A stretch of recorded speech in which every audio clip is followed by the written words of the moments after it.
Western pop music has always been open to influences from very different parts of the world, and at this very moment, not far from here in South London, the Reggae Sunsplash Festival is going on, with a mixture of music from Jamaica and Africa.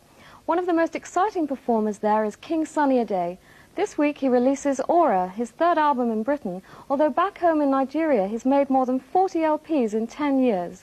To discuss African pop, KSA met King Sunny Ade and his 20-strong band during rehearsals at London Shepperton Studios.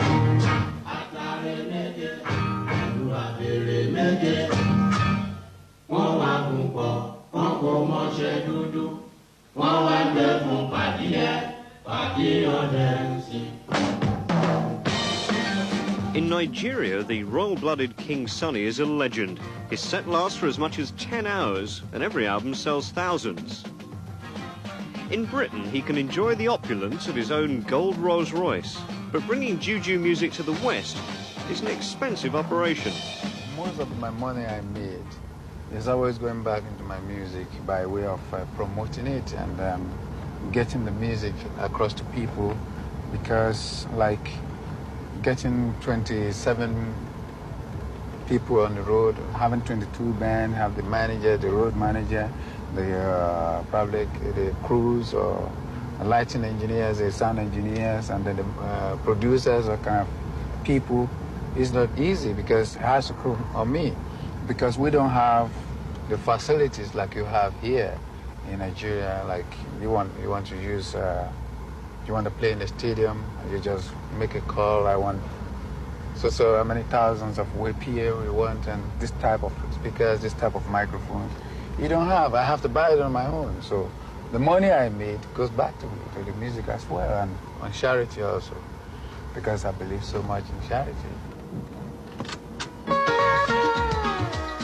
One of the most distinctive elements of King Sunny's music is the use of the Hawaiian pedal steel guitar. He's successfully blended it in with the traditional African sounds to make it a trademark. We are the first African juju musician to introduce Hawaiian. In fact, I would say I brought Hawaiian to Nigeria for the first time, way back 74. But Hawaiian has been in Nigeria, but nobody puts into their music. So when I introduced that, and the people loves it, and every band started doing it.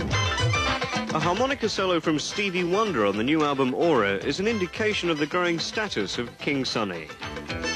Well, I would say I am one of the pioneers holding the African flag, because I cannot deny my identity. I have a tribal mark that belongs to my country, especially my hometown, Ondo State in Nigeria. And also I'm playing the music, African music, and also my song, all my songs, or my language, I speak my language, so I have full identity. So I would say I'm one of the pioneers carrying the music all over here, holding the flag of Nigeria together. Despite the commitment he now makes to recording and touring in Europe and America, he's made few compromises to his style.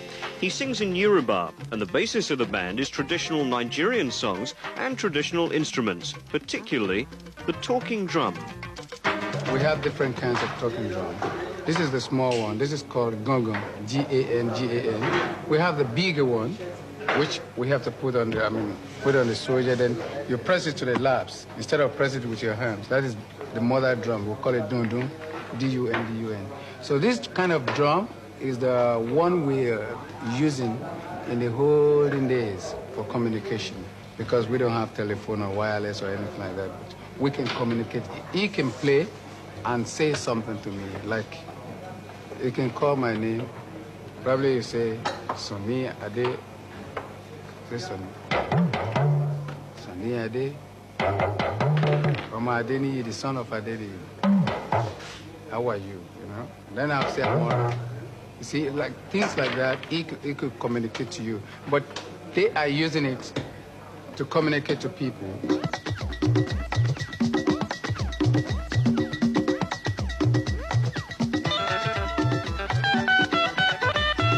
Few in Britain may know what the drums are saying, But the message from King Sunny is very straightforward. I feel that whenever I'm playing the music, I'm enjoying myself. So I want people to share it with me too.